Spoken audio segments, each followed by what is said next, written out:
नमस्कार दोस्तों, आप देख रहे हैं मीडिया डिक्शनरी और मैं हूं आपके साथ प्रोफेसर भावना।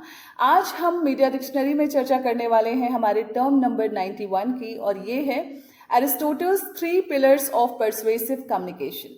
जी हाँ, अगर आप एक इफेक्टिव कम्युनिकेटर बनना चाहते हैं, आप चाहते हैं कि लोग आपकी बातों को सुने, आपके बताए हुए रास्ते पर चलें, आप जो कह रहे हैं उन बातों पर अमल करें, तो आपको एरिस्टोटल के ये जो 3 पिलर्स हैं उनको प्रैक्टिस में लाना होगा, अपनी जिंदगी में उतारना होगा, अपने कम्युनिकेशन में उतारना होगा, तो ही आप एक प्रभावी संचारक बन सकते हैं, एक प्रेरक संचारक बन सकते हैं।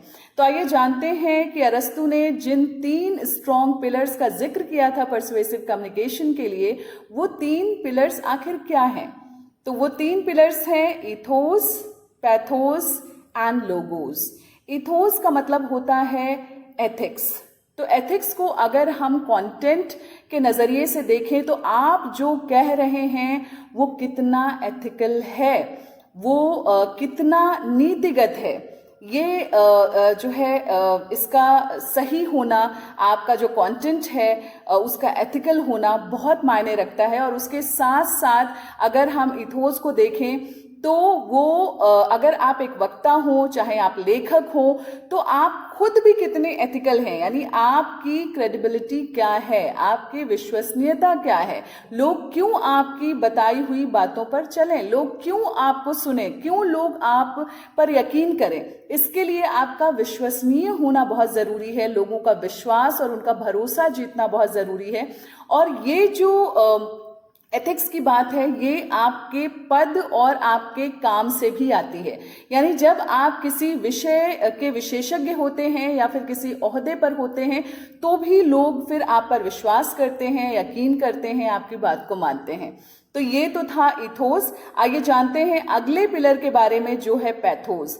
पैथोस का मतलब होता है इमोशंस, यानी आप अपनी जिस ऑडियंस से जुड़ रहे हैं, जिन लोगों के सामने अपनी बात रख रहे हैं, उनके साथ आपका इमोशनल कनेक्ट कैसा है, क्या आप अपनी जनता के साथ मानसिक रूप से जुड़ पाते हैं।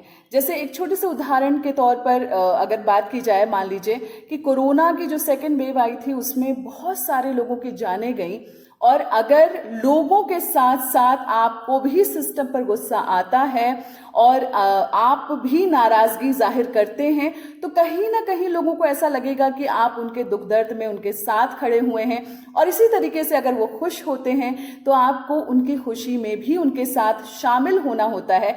तो इस तरीके का जो एक इमोशनल कम्युनिकेशन कनेक्ट होता है आपका अपनी ऑडियंस के साथ, वो भी आपको विश्वसनीय बनाता है और उससे भी आपकी जो जनता है, आपकी जो ऑडियंस है, वो आपके साथ जुड़ती है।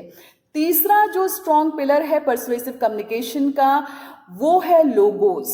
लोगोस का मतलब होता है लॉजिक, यानी आप जो बात कह रहे हैं वो कितना तर्कपूर्ण है, यानी आप जिस बात को कह रहे हैं आपका एनालिटिकल पर्सपेक्टिव कैसा है।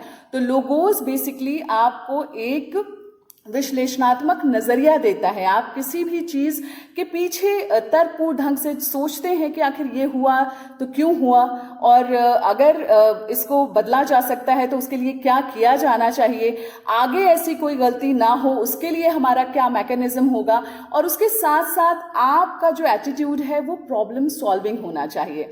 तो अगर आप इन तीनों चीजों का ध्यान रखते हैं, इन तीनों पिलर्स पर आप जो है खरे उतरते हैं, इन तीनों चीजों की प्रैक्टिस अगर आप अपने इफेक्टिव कम्युनिकेशन में करते हैं, तो यकीन मानिए आप एक इफेक्टिव कम्युनिकेटर बन सकते हैं, आप एक परसुएसिव कम्युनिकेटर बन सकते हैं। जी हाँ, अगर आपको मीडिया डिक्शनरी के ये वीडियोस अच्छे लगते हैं तो दोस्तों इन्हें आप अपने दूसरे दोस्तों के साथ भी शेयर करें और मीडिया डिक्शनरी यूट्यूब चैनल को भी सब्सक्राइब कीजिए। Thank you so much.